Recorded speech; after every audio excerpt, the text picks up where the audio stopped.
Nous avons donné un moratoire de 2 mois à tout acteur évoluant sur ce segment de marché de se rapprocher du régulateur que nous sommes pour se régulariser.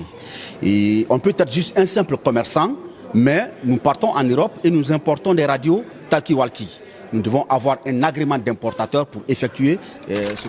Adama Condé, je suis le directeur général adjoint de l'autorité de régulation des postes et télécommunications. Merci beaucoup. Et cette rencontre avait pour but de voir tous les acteurs liés aux équipements radioélectriques communément appelés PMR talkie-walkie pour non seulement les sensibiliser sur l'utilisation et les sensibiliser sur la réglementation en vigueur dans le secteur. Et vous n'êtes pas sans savoir que ces talkie-walkie sont soumis à une réglementation qui nécessite l'obtention d'un agrément d'importateur pour les importer en République de Guinée, mais pour ceux qui les utilisent, nécessite aussi un agrément d'utilisation. Et comme vous savez, non seulement par les PMRs, et tout équipement radioélectrique, pour les importer en République de Guinée, on est obligé d'avoir un agrément d'homologation. Cet agrément vous permettra de venir devant les services des douanes, les services compétents, et pour vous permettre de suivre tous les processus de dédouanement de votre équipement. Ça vous permet aussi de les commercialiser en République de Guinée parce que le régulateur que nous sommes, nous nous rassurons des normes internationales contenues dans ces équipements avant de mettre à disposition des populations guinéennes. Les conséquences sont énormes de la non-réglementation de ces équipements.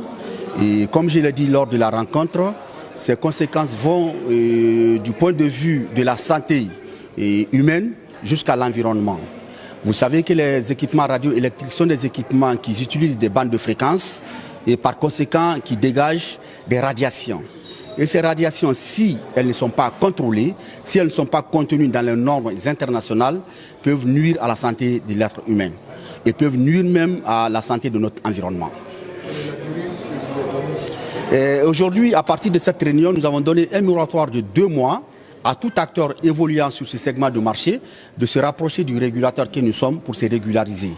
Et on peut être juste un simple commerçant, mais nous partons en Europe et nous importons des radios talkie-walkie. Nous devons avoir un agrément d'importateur pour effectuer ce commerce-là. Nous pouvons être un service technique compétent pour la configuration et l'installation de ces équipements. Et l'ARPT délivre un agrément aussi pour ces services-là et pour pouvoir faire ce travail. Et si nous les utilisons, nous pouvons être un service de santé, nous pouvons être un service de gardiennage. Nous avons besoin d'un agrément d'utilisation auprès de l'ARPT pour pouvoir utiliser ces radios. À la limite, qui sont ceux qui sont autorisés à utiliser ces radios? Nous sommes sur un segment, je veux dire, qui est ouvert. Et il y a beaucoup de services qui utilisent ces radios. Comme vous l'entendez par son sigle PMR, c'est un réseau mobile privé. En anglais, Private Mobile Radio.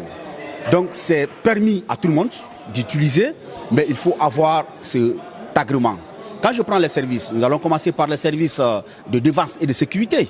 Et vous voyez tous nos policiers, nos gendarmes et nos militaires qui sont détenteurs de ces talkie-walkie, c'est leur moyen de travail. Nous avons les services de santé qui ont besoin souvent dans les zones rurales de communiquer entre les équipes, ils ont besoin d'utiliser ces radios. Quand vous partez dans les mines qui ne sont pas beaucoup plus desservies par les réseaux de télécommunications, ils ont besoin de ces radios pour communiquer entre eux quand ils sont dans la mine. Voilà entre autres des services qui utilisent ces radios talkie-walkie. Merci. Je vous en prie.